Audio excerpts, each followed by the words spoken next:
तो गाइस मैं हूं अंकित और आप देख रहे हैं रेसलिंग फैंस नेटवर्क। शुरू करते हैं भाई अपनी बातों को हम लोग सबसे पहले सेथ फ्रीकिन रॉलिंस से। तो भाई सेथ रॉलिंस ने खुद से अपनी अपडेट दे दी है अपने इंजरी के ऊपर। पिछले कुछ टाइम से मैं आपको अपडेट बताया था कि सेथ को यहाँ स्पॉट किया गया, वहाँ स्पॉट किया गया, सेथ के हाथों में ऐसी मूवमेंट है वैसी मूवमेंट है, बहुत सारी चीज़ें देख के लग रहा था कि सेथ जल्दी ही वापस आ जाएंगे बिकॉज वो रिकवर्ड तो अभी दिख रहे हैं। लेकिन सेथ ने भाई खुद से एक अपडेट दे दी है तो मैं आपको वही बता देता हूँ। ये सेथ बात करते हैं मॉर स्टोरीज के साथ में। यहाँ पे बात करते हुए Seth Rollins gives an update on the time table for his recovery, estimates 3 or 4 months left. कहते हैं Seth, I have a few more months left with my shoulder.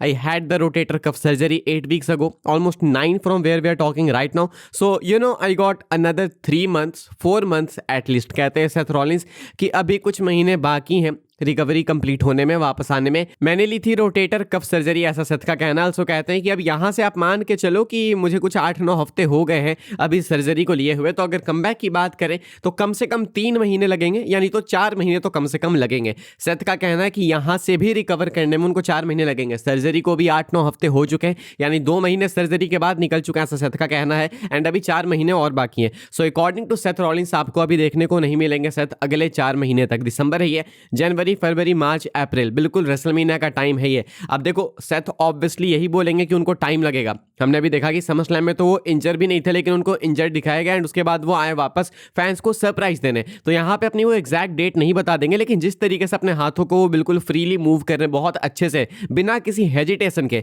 देख के लगता नहीं है यार कि 4 महीने लगेंगे। हालांकि हो सकता है बिल्कुल परफेक्ट करने के लिए टाइम लिया भी जाए, जानबूझ के लिया जाता है ताकि वापस इंजरी तुरंत ना हो जाए, तो हो भी सकता है। लेकिन ऐसा भी तो हो सकता है ना कि सेथ सच नहीं बता रहे हो, शायद वो रंबल में ही वापस आने वालों, शायद एलिमिनेशन चेंबर के राउंड ही आने वाले हो, लेकिन वो स्पॉइल नहीं करना चाहेंगे। ऑब्वियस सी बात है कि अगर फैंस को पता चल जाएगा कि पहले ही आएगा तो ऑब्वियसली मेनिया के भी प्लान्स में होगा। तो इसीलिए अभी हो सकता है कि सेथ मिसलीड करने की भी कोशिश कर रहे होंगे। पता चल जाएगा जब अपडेट्स वगैरह आएगी, ये तो सेथ ने बोला, लेकिन जब अपडेट वगैरह आएगी मेल्टजर की या फाइटफुल पीडब्ल्यू इनसाइडर की, तो मैं आपको बताऊंगा कि उनका क्या कहना है। फिलहाल ये कुछ है कहानी सेथ फ्रीकिन रॉलिंस को लेके। हम लोग आगे बढ़ते हैं भाई, बात करते हैं ट्रिपल एच की। तो ट्रिपल एच एक नई कंट्रोवर्सी में पड़ चुके थे। कोई ट्रिपल एच के अराउंड काफी कंट्रोवर्सी होते रहती है एंड तब से होते आई है जब से भाई ये डब्ल्यूडब्ल्यूई का कंट्रोल में आया। रिसेंट में हमने देखा कि ट्रिपल एच तो भाई मोस्ट हेटेड मैन बन गए इस दुनिया के, जब इन्होंने जॉन सीना को फोर्स किया टैप करने के लिए। जॉन सीना ने टैप आउट किया ट्रिपल एच के ही डिसीजन के कारण। वो जिस तरीके से किया वो सीना का था डिसीजन, लेकिन टैप कराने का डिसीजन ट्रिपल एच का था। उसके बाद बाल्ड फ्रॉड, पता नहीं क्या क्या लोगों ने बोला,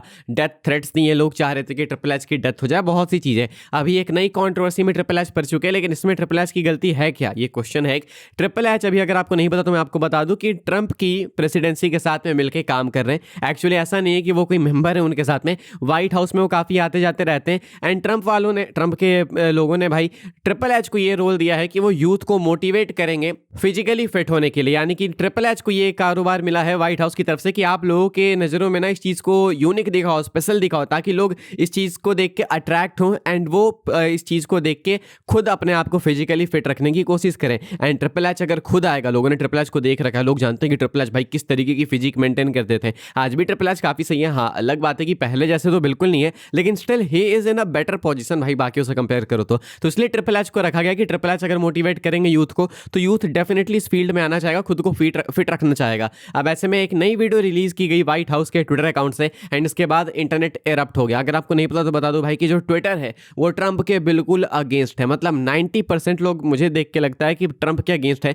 शायद मैं ज्यादा भी बोल रहा हूं, लेकिन जितना मुझे दिखता है मेरे फीड के अकॉर्डिंग मैं आपको बता रहा हूं। तो ऐसे में ट्रंप को तो हेट मिलती है, ट्रंप के साथ जो भी एसोसिएट होता है उसको भी हेट मिलती है। अभी आपने देखा कि मिक फॉली ने कंपनी से रिजाइनेशन दे दिया, कंपनी ही छोड़ दी, ये बोल के कि ट्रंप के साथ में खुद को अलाइन नहीं करना चाहता। ये डब्ल्यूडब्ल्यूई कंपनी जो है वो ट्रंप के साथ बिल्कुल हो चुकी है एंड मुझे ये चीज पसंद नहीं है। थोड़ा सा कॉन्टेक्स्ट आपको जानना होगा कि आखिर ट्रंप के अगेंस्ट में क्यों है लोग। ट्रंप के अगेंस्ट में लोग आजकल इसलिए रहते हैं बिकॉज ट्रंप ने कुछ ऐसे नियम कानून लगा दिए हैं जो कि लोगों को पसंद नहीं आते हैं। ट्रंप जो है वो इमिग्रेंट्स को बिल्कुल भी पसंद नहीं करते, यानी कि बाहर के लोग अमेरिका में कमाने आ रहे हैं, या फिर तुम कमाने बोलो या बोलो गंदगी फैलाने आ रहे हैं। ट्रंप के पीओवी से मैं बता रहा हूँ, ट्रंप इस तरीके से देखते हैं कि इमिग्रेंट्स जो वो गंदगी फैलाते हैं, यूएसए को बेकार कर रहे हैं, ये वो थर्ड वर्ल्ड कंट्री बना रहे हैं, तो इसलिए वो इमिग्रेंट्स को डिपोर्ट करना चाहते हैं। इसीलिए भी यूएस के जो खुद के लोग ओरिजिनल वो भी हेट करते हैं बिकॉज वो काफी वोक हैं। ऑल्सो जो ट्रंप है वो एंटी एलजीबीटीक्यू है, तो गे, लेस्बियन, ये सब ट्रंप वगैरह को पसंद नहीं है, ट्रंप की पार्टी को पसंद नहीं है।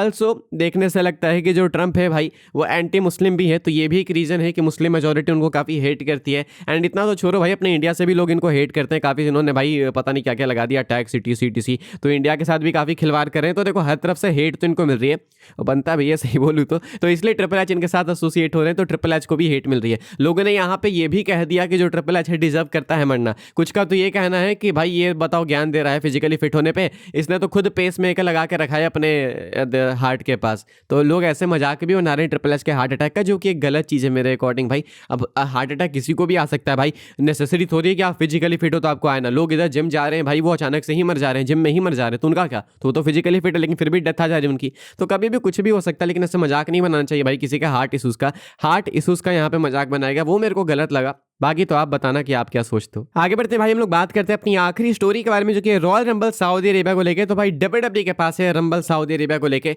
बहुत ही मैसिव प्लान्स। मैं आपको बताता हूँ क्या है ये कहानी, लेकिन आगे बढ़ने से पहले भाई अगर आपने वीडियो को लाइक नहीं किया है एंड चैनल को सब्सक्राइब नहीं किया तो चैनल को सब्सक्राइब कीजिए, बिकॉज यहाँ पे आपको मिलती है WWE की अपडेट्स सबसे पहले। वैसे तो आजकल अपडेट्स के ही लाले पड़े हुए हैं, लेकिन जो भी अपडेट आती है टाइम टू टाइम मैं आपको सबसे पहले ला के दे देता हूँ जितना मेरे से हो सकता है। तो इसलिए बस आपको सब्सक्राइब करना, जो कि बिल्कुल फ्री है, एंड बाकी रिस्पॉन्सिबिलिटी मेरी है कि मैं आपको कॉन्टेंट अच्छा ला के दूं, सबसे पहले ला के दूं। तो सब्सक्राइब कीजिएगा। रंबल की बात करते हैं। रॉयल रंबल पहली बार हिस्ट्री में होने वाला है सऊदी अरेबिया में, एंड ये मैं एक्चुअल रंबल की बात कर रहा हूं, ग्रेटेस्ट रॉयल रंबल की नहीं, क्योंकि वो तो फालतू का ऐड कर दिया गया था कि ठीक है चलो तुम ले लो। लेकिन यहाँ पे मैं एक्चुअल रंबल की बात कर रहा हूँ जो कि सऊदी में होने वाला है। अब देखो आपको मालूम है कि सऊदी अरेबिया में होने का मतलब है कि मैसिव सरप्राइजेस। ऑटोमेटिकली उनका जो मेन फोकस होता है सऊदी वालों का, वो लेजेंड्स पे होता है, एंड उनका जो मेन फोकस होता है वो होता है कि अपने फैंस को एंटरटेन करना। उनके लिए प्रॉफिट ऐसा मैटर नहीं करता, उनको 5 स्टार रेसलिंग क्लासिक मैच नहीं चाहिए। उनको चाहिए कि उनके जो फैंस है, जो जनता बैठी हुई है, उनको एंटरटेनमेंट लगे, चाहे इसके लिए उनको $50 मिलियन या फिर $100 मिलियन फेंकने पड़े, क्योंकि उनको लॉन्ग टर्म इन्वेस्टमेंट करनी है अपने फैंस के लिए। ठीक है, सिंपल सीधी बात है। तो ऐसे में जो नेम्स एक्सपेक्टेड है, रोमन रेंस डेफिनेटली कंफर्म है, लेसनर भी होने वाले। कुछ मेजर रिटर्न्स आप लोग एक्सपेक्ट कर सकते हो। टॉप ऑफ द लिस्ट में सबसे ऊपर क्रिस जेरिको आएंगे डेफिनेटली। चांसेस ये भी है कि शायद आपको देखने को मिल सकते हैं स्टोन कोल्ड स्टीव ऑस्टिन आते हुए। मैंने आपको अपडेट बताई भी थी, मुझे नहीं पता कि आप में से कितने लोगों को याद होगा कितने को नहीं, बट मैंने आपको अपडेट बताई थी कि स्टोन कोल्ड हो गए, रॉक हो गए, अंडरटेकर हो गए। इन नेम्स को पिच किया था सऊदी वालों ने कि उन्हें ये नेम्स चाहिए सऊदी के मेजर इवेंट्स के लिए। अब मोस्टली ये रेसलमेनिया 43 के लिए पिच किए गए होंगे नेम्स, लेकिन ये रंबल को भी सूखा तो ऑब्वियसली ये लोग नहीं छोड़ेंगे। केटलिन वेमेंस डिवीजन से आपको देखने को मिल सकती है, या फिर जॉन सीना का भी नाम पिच किया था इन्होंने, लेकिन अब जॉन सीना तो ऑब्वियसली बात है कि नहीं आएंगे, स्पेशली अभी तो जस्ट बिल्कुल ही नहीं आएंगे। सीना अगर कभी वापस भी आएंगे तो 5-6 साल बाद में भी एक मैच के लिए कुछ ऐसे। अब तो सीना आने नहीं वाले, लेकिन हाँ इसके बावजूद जो रंबल है वो बहुत मैसिव होने वाला है। मेगा लेजेंड्स आपको देखने को मिल सकते हैं, मैसिव रिटर्न्स आपको देखने को मिल सकते हैं। बेसिकली मजा आएगा आपको देखने में। फिलहाल भाई इस वाले वीडियो के लिए ये सारी अपडेट्स थी। आई होप सबको इन्फॉर्मेशन मिली हो तो वीडियो को लाइक कीजिएगा, शेयर कीजिएगा, सब्सक्राइब कीजिएगा चैनल को, ताकि आने वाले टाइम के अंदर आपको और भी सही WWE की न्यूज़ इन्फॉर्मेशन सबसे पहले देखने को जानने को मिलते रहे। फॉलो कर सकते हैं आप लोग मुझे इंस्टाग्राम एंड ट्विटर पर, लिंक आपको मिलेगा डिस्क्रिप्शन में। ज्वाइन कर सकते हैं व्हाट्सएप चैनल को, उसके भी लिंक डिस्क्रिप्शन में। मिलेगा मैं आपसे अगली वीडियो में जल्दी ही, तब तक के लिए good bye, thanks for watching.